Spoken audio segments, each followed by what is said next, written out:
Tight end premium scoring seems like a pretty simple concept. Tight ends score more points. However, I believe that the majority of the Dynasty community does not actually understand the impact of tight end premium scoring and how to value certain tight ends in the Dynasty market in these formats, specifically the elite tight ends. I already made a video breaking down this data around week 4 of this NFL season, but that was before I actually learned how to make YouTube videos, and so only 5 people actually watched that video. So today I'm going to redo it, break down the math behind tight end premium and why you might be overpaying for elite tight ends on your Dynasty rosters. The first and most important lesson in tight end premium formats is that you can't always compare the raw scoring numbers from a tight end to other positions. So when we look at Trey McBride's 26 points per game in 2025 in a 1.0 tight end premium scoring format, it's not directly comparable to, say, Puka Nacua or Jackson Smith-Njigba, who is putting up around 23 points per game because of that tight end premium scoring format.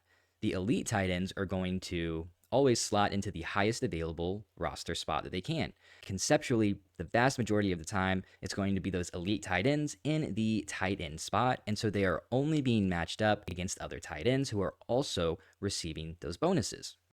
So knowing this, we have to do some math. We have to look at how much of a benefit these elite tight ends are giving you over the rest of the field in these tight end premium scoring formats.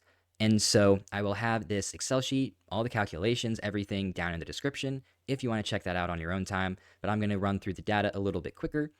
For the last 6 years, on average, the tight end 1 in 1.0 premium formats has only outscored the tight end 12 by 2.5 points per game because of the formatting. So the formatting only gave the tight end 1 an extra 2.5 points compared to that tight end 12.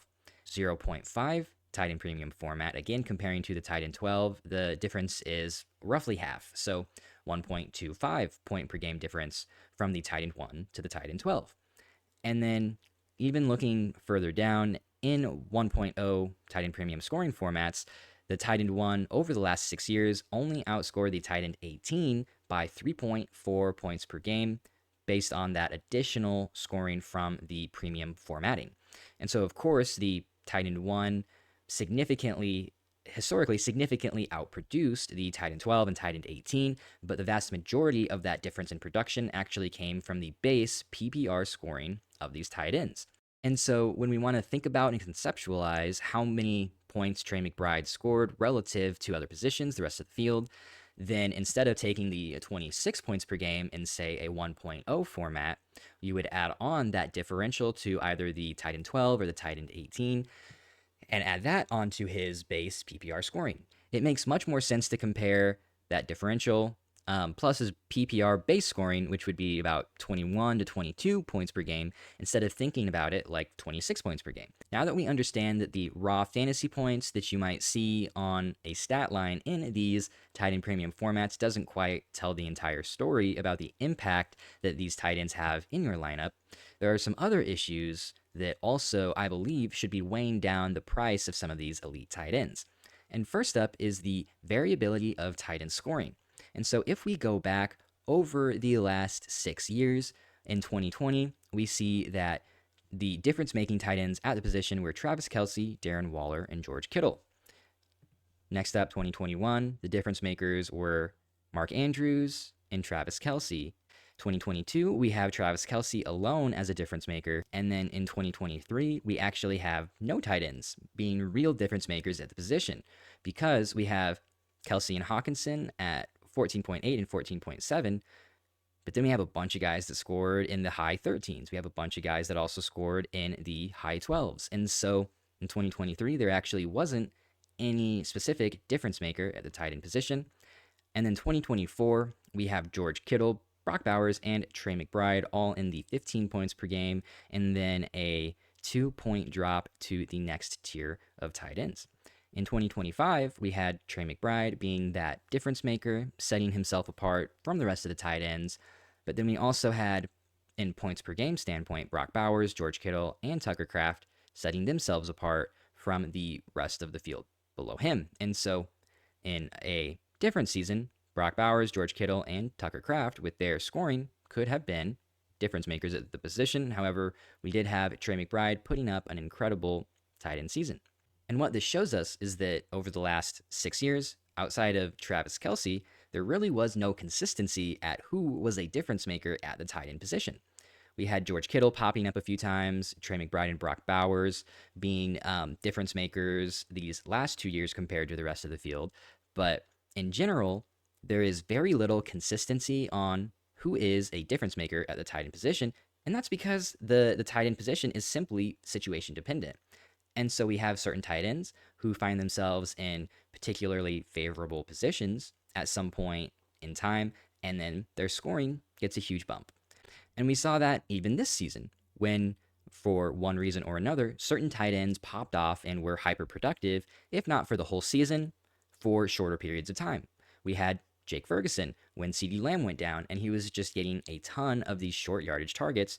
And then we also have Kyle Pitts over the back half of the season where Drake London was out, and Kyle Pitts was being hyper targeted as well and being very fantasy productive over that period.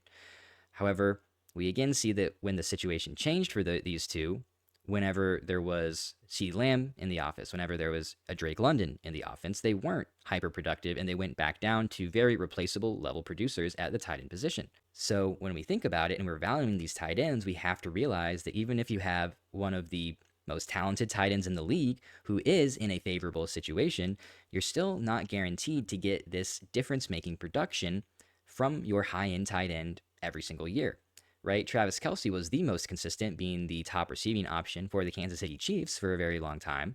But again, even he didn't have difference-making production every single year. So not only is there a ton of variability in the tight end position, if you're not a difference maker as a tight end, then you fade into a very replaceable asset very, very quickly. The next thing that I think that's important to understand about the tight end position is how it interacts differently with WAR, wins above replacement, than say wide receiver or running back.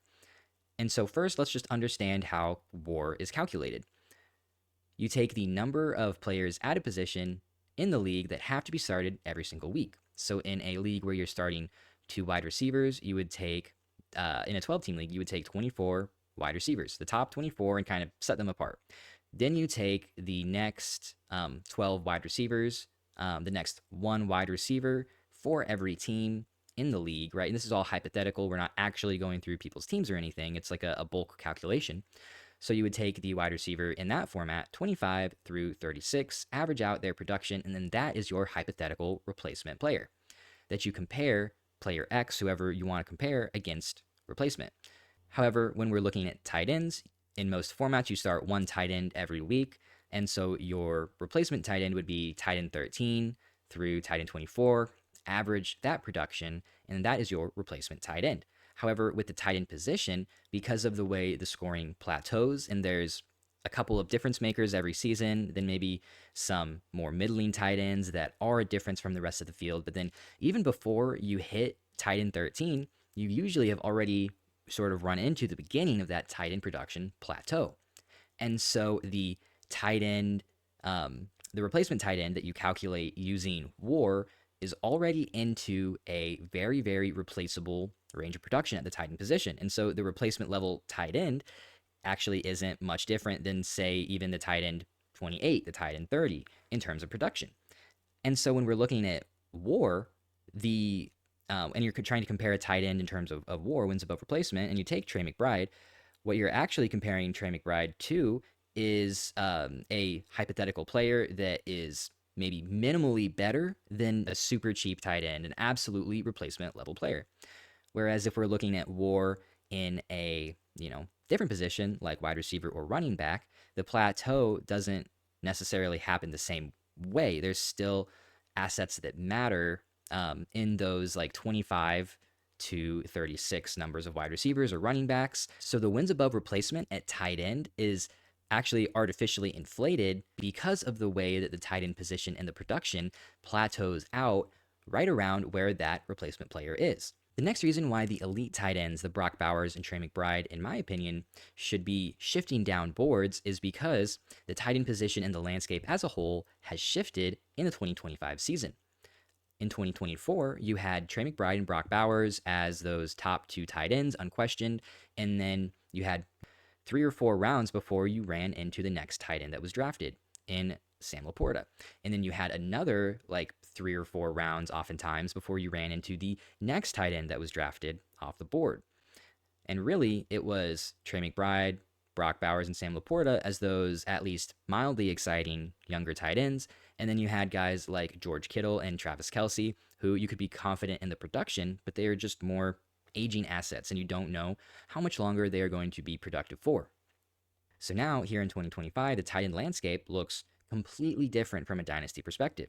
We still have Trey McBride and Brock Bowers up at the top, but then we have a bunch of these other young tight ends that we can actually be excited about. We have Tyler Warren, Colston Loveland, Tucker Kraft, Sam Laporta, Harold Fannin, Oronde Gadsden, and even some of these younger veterans are coming on at the tight end position and giving us more to be excited about, like Kyle Pitts, Dalton Kincaid, Jake Ferguson. And so just as a whole, there are more tight ends available that are young, high upside guys than there were last year. And so based solely on that, I think that Trey McBride and Brock Bowers simply cannot remain in the same value range that they were last year, even not considering any of the other variables that we've talked about so far in the video. It simply doesn't make sense to draft Trey McBride or Brock Bowers at the 1-2 turn when multiple rounds later you can still draft Colston Loveland or Tyler Warren. And maybe even a round or two after that, you could have a chance at getting Sam Laporta, Harold Fannin, Tucker Kraft, or Oronde Gadsden. Since we are talking about elite tight ends and elite tight end producers, I do feel obligated to once again bring up Tucker Kraft, who before he went down with his injury was actually having a difference-making type of season at the tight end position. Of course, this was overshadowed by Trey McBride and his absolutely elite season at the tight end position, but Tucker Kraft was scoring 14.7 points per game, and that actually matches both George Kittle and Brock Bowers in terms of points per game. And so when we're talking about who should be the tight end 3 in Dynasty, which is a common conversation that I've heard across the fantasy football community, Tucker Kraft just really isn't being included in that conversation. It's being dominated by Colston Loveland, Tyler Warren, and Harold Fannin. Tucker Kraft has actually shown us that he can be that elite difference-making producer already. And he's just not even being included in this conversation of who should be the tight end 3 in Dynasty. And I know that he just had a fairly severe injury. He might be slow or even not available to start the 2026 season. We're playing Dynasty, and we should be playing in at least 2 to 3 year windows. And realistically, even if Tucker Kraft misses the first 6 games of the season or he comes back slow and isn't himself for the first part of the season, at the tight end position, I'm looking for that difference-making production. I want those guys that can give me a Trey McBride type of season. And I think that Tucker Kraft is the best shot out of these middle round tight ends, and he's just being significantly undervalued because of that injury and because of the concerns that brings. Taking all these factors, putting them together, that the raw production in these tight end premium formats for these elite tight ends is overestimated and overblown, that there's high variability with the leading tight end scorers each and every season, that WAR as a statistic overestimates how valuable these elite tight ends are, and then the perceived scarcity from last season that really elevated the price of these elite tight ends in Trey McBride and Brock Bowers. How should we be valuing these two players moving into 2026? Well, in a PPR format with no tight end premium, I think that McBride and Bowers are mid-third round startup pick type of assets around rank 30. In 0.5 tight end premium formats, they are on the fringe of a second round startup pick. So like maybe 24, 25, 26. And then in a 1.0 tight end premium format, I would move them up just a little bit more securely into that late second round range, like 21, 22, 23 sort of range in the Dynasty Rankings. And I know that this might sound really low compared to where we are used to having these tight ends and Trey McBride and Brock Bowers valued, especially in these tight end premium formats. But I really think that the math, the tight end position itself, the variability at the position, how it's so situation dependent, that this is how we should be valuing these elite tight ends. As always, thanks for watching. Thanks for dropping by. Let me know down in the comments who your tight end 3 in Dynasty is. And if you have any questions about the calculations or anything in this tight end premium video.